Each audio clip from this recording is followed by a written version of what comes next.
kon tey waxtaan bi ñuy wax ban intérêt la ci Ousmane Sonko mën a am parce que bu dee mi ngi ci logique boobu bu ñu demaatee gisuma lan moo tax mu war a changer. à moins qu'il y ait des accords secrets. gis nga Ousmane Sonko amul benn intérêt ci benn moom intérêt mooy ñu dem élection mu téye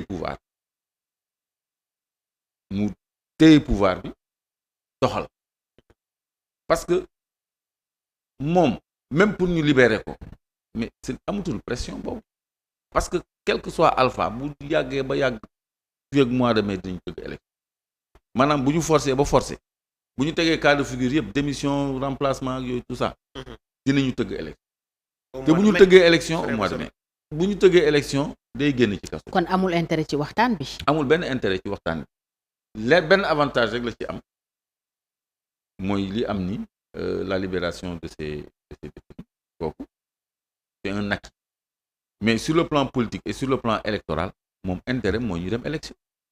parce que commencé nañ déjà di suspecter ni moom su amee report certainement loxoom dañu ci. waaw mais ñëpp pratiquement. ñi nga xam ne ñu ngi ŋàññee. négociation yooyu ñuy dégg si boobu angle la ñu gisee. mais xam nga kan moo gën a xam. Macky président Macky Sall fii Sénégal. waa c'est Ousmane ak Cheikh Oumar ñooñu xam nañu Macky Sall bu baax a baax parce que Sonko li mu waxoon ci Macky Sall yëpp am na. donc moom mënul bàyyi li mu téye di yóotu lu ko Macky Sall di dig du ko mës a def. il a un acquis déjà il a un candidat validé par le conseil constitutionnel. bu déposer caution def parrainage am ak yëpp ba dem élection rek moo ci des. te moom xam na ni buy def une petite communication rek bal bi tàkk na jeex na. premier tour. sondage yi loolu la ñuy wax. tu crois que eux ils n'ont pas les sondages.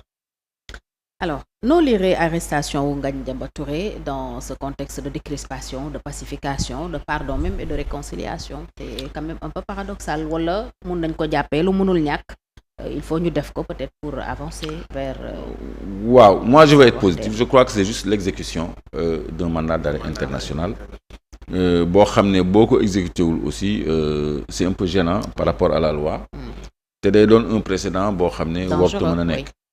mais je crois que dans ce climat de décrispation war nañ ko mën a bàyyiwaat très rapidement dans les prochaines vagues à moins que Macky veuille s'en servir comme monnaie d'échange comme instrument de négociation pour mën a faire revenir à Ousmane Sonko à de meilleurs sentiments faire revenir Ousmane Sonko à de meilleurs sentiments. mais tey soo xoolee faisons leen tas leen charge aussi. Ousmane Sonko mais fuñ bàyyee Sonko bàyyi ko. waaw fuñ bàyyee Diomaye bàyyi ko parce que c'est des charges graves parce que am na ñoo xam ni dañ leen tuumaaloon ces mêmes délits te bàyyi nañ leen. Fadilou Keïta mais même chef d'inculpation Fadilou Keïta Diomaye ak Sonko même charge yi la ñuy wax. mais peut-être avantage bi moom mooy. non libération Fadilou Keïta nu mu bokkee ci appareil judiciaire bi aussi. kan ci parce que am Ngagne Demba Touré gis nañ taxawaay bi nga xam ne léegi greffier déjà depuis hier. def nañ ko mais ça n'empêchera pas au juge de l'inculper ça ne change rien. ça c'est juste une solidarité de corps. D'accord. C'est comme quand on arrête un enseignant syndicat enseignant yi xam nga dañuy ruer dans les brancards. donc c'est normal que greffier bi ñëw ci bureau juge bi et puis encore c'est le juge du deuxième cabinet lui c'est le mandat systématique. kooku moom vraiment c'est un problème. Maodo da ngeen a jëflante. c'est un problème. alors donc moom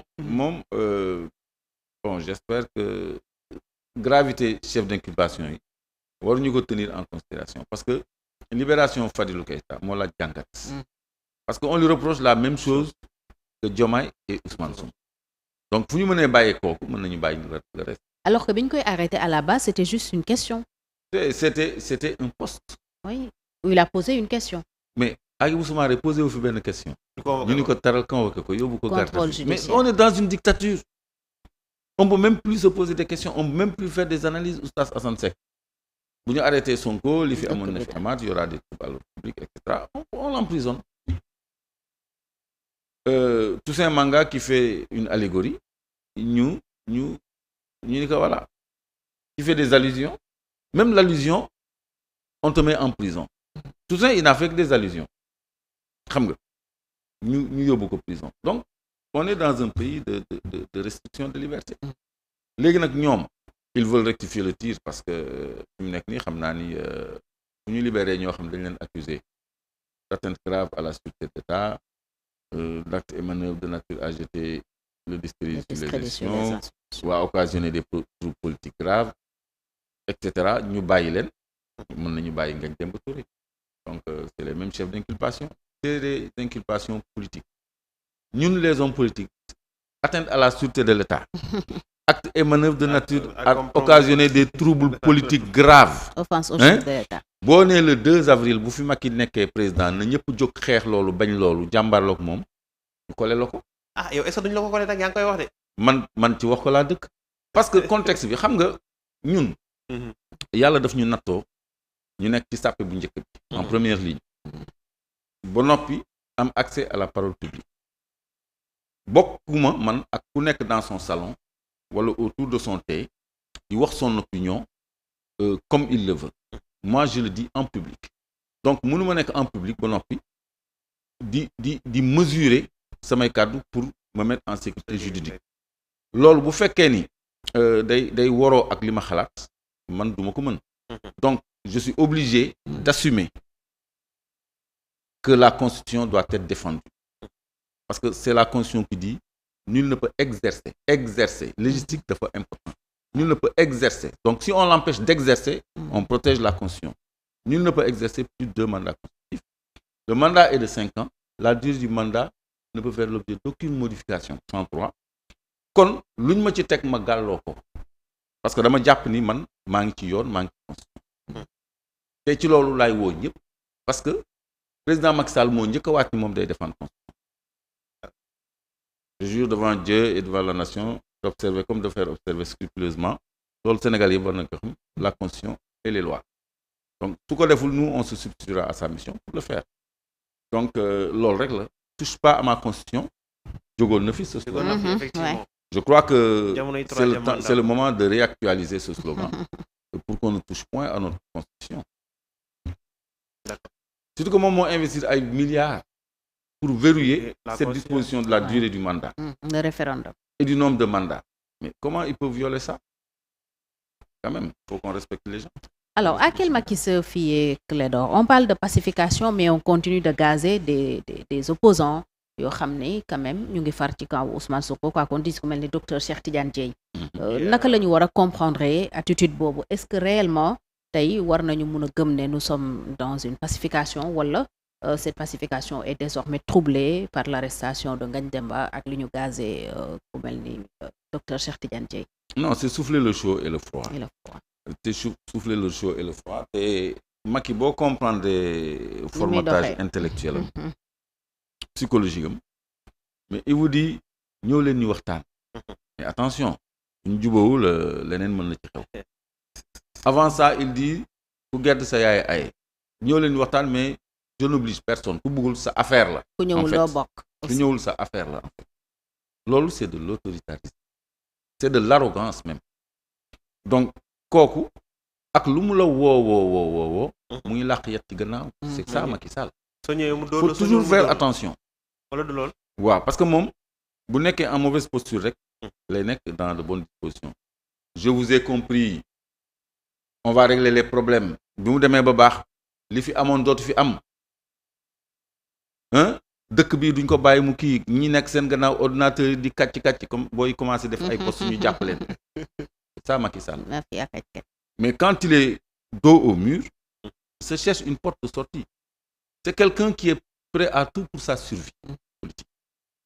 Mais bu demee ba am assez d'air rek il redevient lui-même. C'est un manœuvrier. Mais ci manœuvrier est-ce que tamit ñi nga xam ne jamono ji ñoo nekk ci disposition yi ak moom opposants yi surtout ak ñi nga xam ne ils ont des intérêts ak waxtaan am est-ce que ñooñu jamono ji waruñu xool li jot a xew ci ginnaaw pour au moins ñoom ñu jël seen disposition même su fekkee ne dañuy dem gisee wala dañuy dem concerté wala dialogué wala waxtaan ak terme bu ñu ci mën ci utiliser au moins ñu xam fa la ñuy taxawee. Gis nga tout ça est une très bonne chose pour le Sénégal parce que ça permet à l'opinion de discerner de façon claire les combinards de ceux qui sont sincères. ñi nekk avec le peuple et ñi nekk dans autre chose. Le système et l'antisystème. Les gens de gauche, les gens de droite. Comme dit le Coran.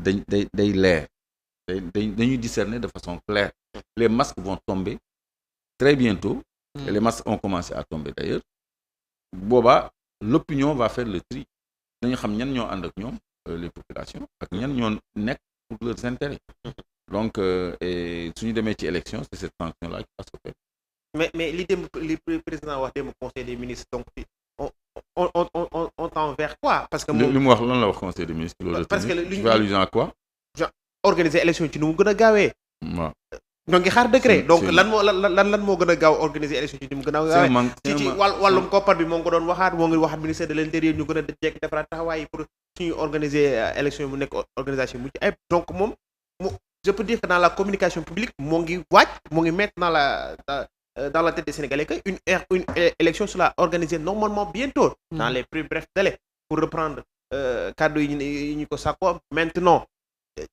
loolu la ñuy xaar nan la ban appelé dégg parce que man ba léegi forclusion bi dafa nekk sama bopp de façon mais c'est déjà acté forclusion bi c'est déjà acté parce que les meilleurs délais pourtant conseil constitutionnel définir na ko de dafa ni 30 jours francs avant l'expiration du mandat au moins et 45 jours au plus avant l'expiration du mandat ça c'est un cadrage temporel loolu mooy meilleur délai loolu mooy meilleur délai mooy 30 jours francs avant ou au plus 45 jours francs avant la fin l'expiration du mandat yow mën nga ko comprendre mais xoolal considérant 16 ou kii wu décision conseil constitutionnel c'est ça qu'il dit donc mais yow ni ko comprendre nii